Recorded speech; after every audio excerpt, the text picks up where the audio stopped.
What's going on, everybody? This your boy Shed G, and welcome to another edition of 7 Minutes with Shed G. I try to keep within 7 minutes, but some of my guests are such incredible people that this may be a longer one. But when I tell you, I'm so excited about this. This brother is a coach, a father, a mentor, a Kappa, a Noop, a pole mark. It's so much stuff that I can say about him. But one thing I'm going to say, man, he's been an inspiration to me with my tenure here in Minneapolis. So when I tell you this guy is a 6-time champion, second most? Third most in state history. Third most in state history of Minnesota. Not only that, he's a mentor to a lot of people, just everything. Ladies and gentlemen, start clapping your hands right now, everybody. If you can hear, if you can see, clap your hands right now. This is the one, the only living legend, Mr. Larry McKenzie. How you doing, brother? Hey, I'm doing well. I'm glad to be here. Well, man, I'm so glad you took the time out of your day to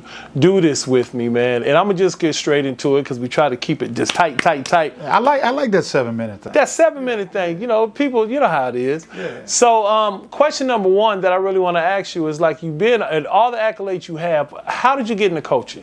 You know what? It's strange how I got into coaching. So one of the things I always tell people, Shed, I grew up in a household with 2 teachers, right?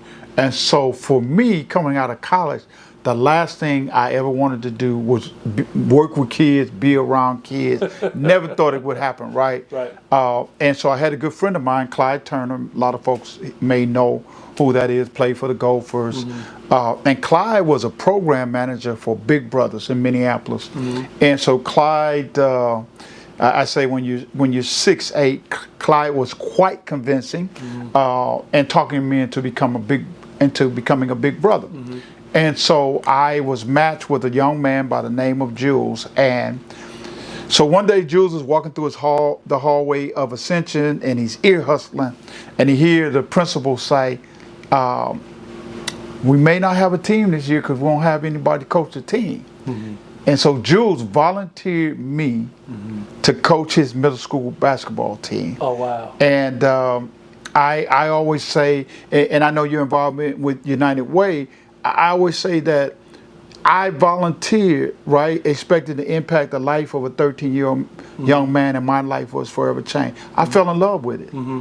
And, I would go from the middle school to coaching traveling to Patrick Henry High School, and I always say the rest is history. The rest is history, but, like some of us, we need to understand, like in comedy, acting, all the stuff that I've done, the one thing I always ask people such as yourself, been so successful, is when you knew you had it. When did you know you had it? Like, a lot of us don't know. Like, when did you say, you know what, I may be all right at this? Yeah, so for me, unlike a whole lot of other people, the moment that I guess God chose me, they say many are called, but few are chosen. Mm-hmm. I mean, so once I was chosen, man, as a believer, I knew at that point I wasn't going to be able to fail. See, I grew up all my life. My grandmother, since I was 5 years old, always used to tell me that I had favor. Mm-hmm. You know what I'm saying? And I didn't understand what favor meant until I started coaching. Mm-hmm. So once I started coaching,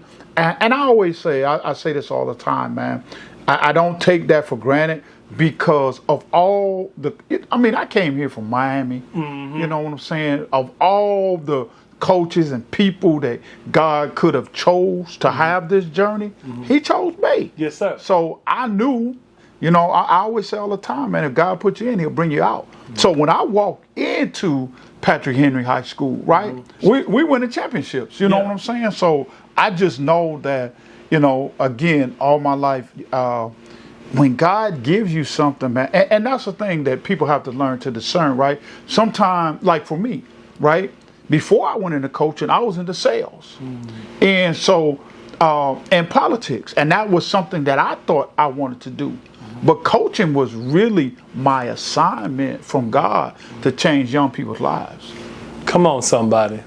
Yeah, but did y'all hear that? And you know what? Did my grandma always say? Favor ain't fair. You're right. Favor ain't fair. Right. No, not at all. You're right. So now we got a couple of more questions. Now, the one thing I would like to, since you retired on everything, how was the game of basketball different from when you started to when you retired? Well, I think shit, especially going back. So when I started, I mean, I'm gonna go from my playing days and all of those kind of things. I mean, I think, you know, basketball used to be about team and the collective and all of that other stuff, and we didn't have social media. Now, I struggled sometimes, particularly in my latter years, whether or not winning meant anything to the kids, right? Because for them, winning is how many likes I get. I mean, like you see kids make, they say, $1 million move in a 5-cent finish. You know what I'm saying? So and they're okay with that, right? And so that's being one, the social media impact on the game, the involvement of parents. And so now again, you know, going back to when I was a kid and coming up through the rank, said we used to go to the gym, you know, go to the top of the key, 2 people hit the, you know, shot, you pick teams and all of those kind of things. Now everything is ran by parents.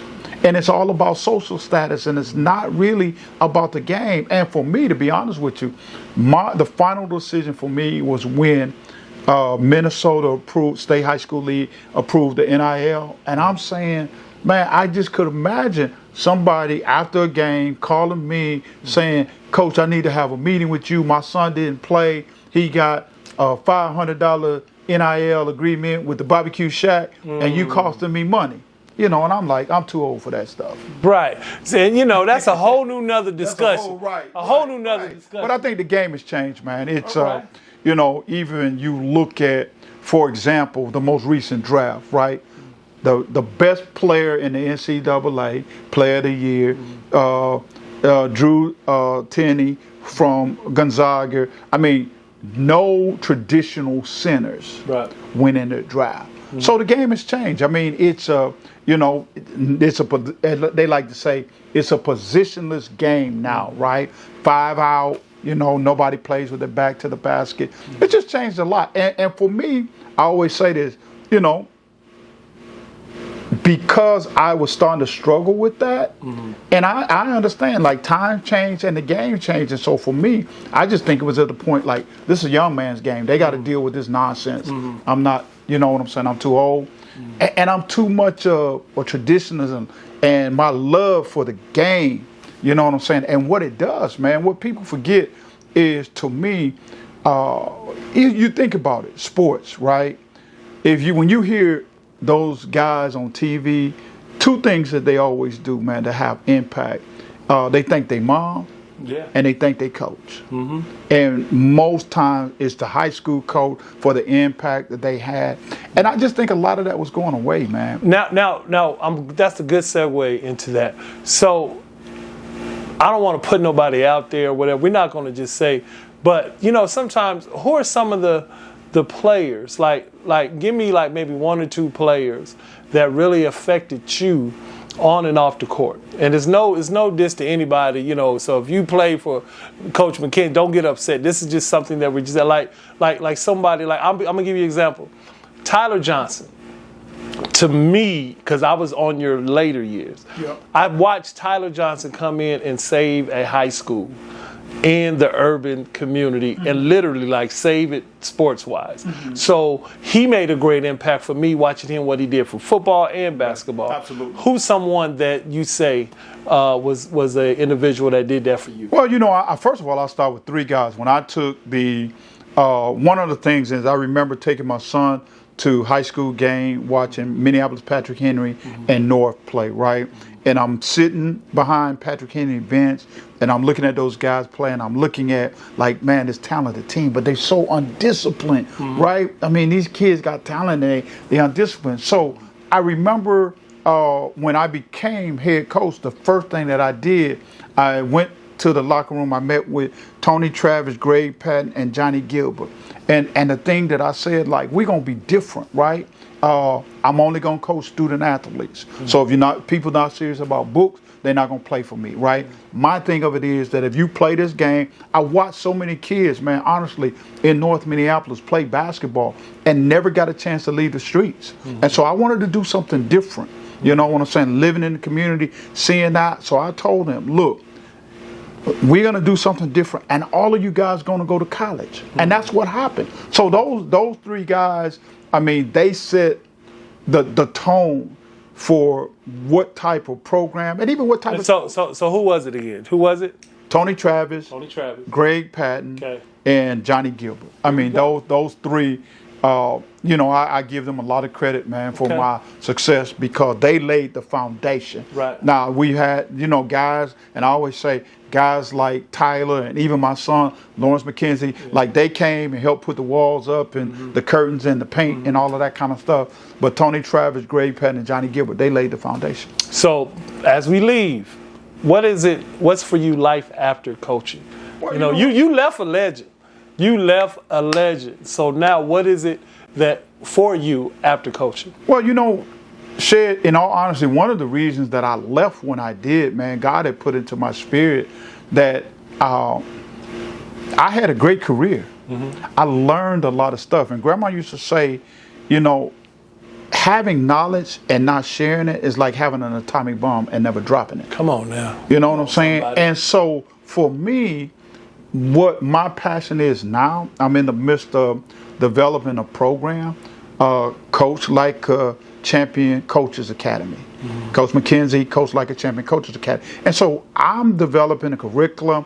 I want in modules and all of that stuff to replicate what I did and help young coaches. I mean, I want to help somebody break my record. Okay. See, that's why he's on this show. And one of the legends for the 7 Minutes with Shed G. Now, if someone wanted to follow you, contact you about motivational speaking or anything, how can they get in contact with you? So the website is www.coachmckenzie.com, and so you can do that. I'm on Twitter as Coach McKenzie, Facebook, Larry McKenzie, LinkedIn, Larry McKenzie, and just for a plug, don't forget to listen to my new podcast. So that's one of my new adventures, Coach McKenzie. Come on, Coach. Real Talk with Real Models. And so what we're doing is I am sharing the stories like you of other people around the country and eventually around the world who have made a difference, have had impact, but yet are not showing up on the cover of the New York Times or whatever local magazine. Well, thank you everyone for watching here. 7 Minutes with Shed G. I have other ones, so make sure you go check out the other ones. But, ladies and gentlemen, this is the one and only Mr. Larry McKenzie. Not only that, Pole Mark, you know what I mean, of a great fraternity, Kappa Alpha Psi Fraternity Incorporated. Fraternity so nice you had to name it twice. There it is. This your boy Shed G. I'll see you later. K Psi Phi Nu Pi. Perfect. Yes, sir. Yes.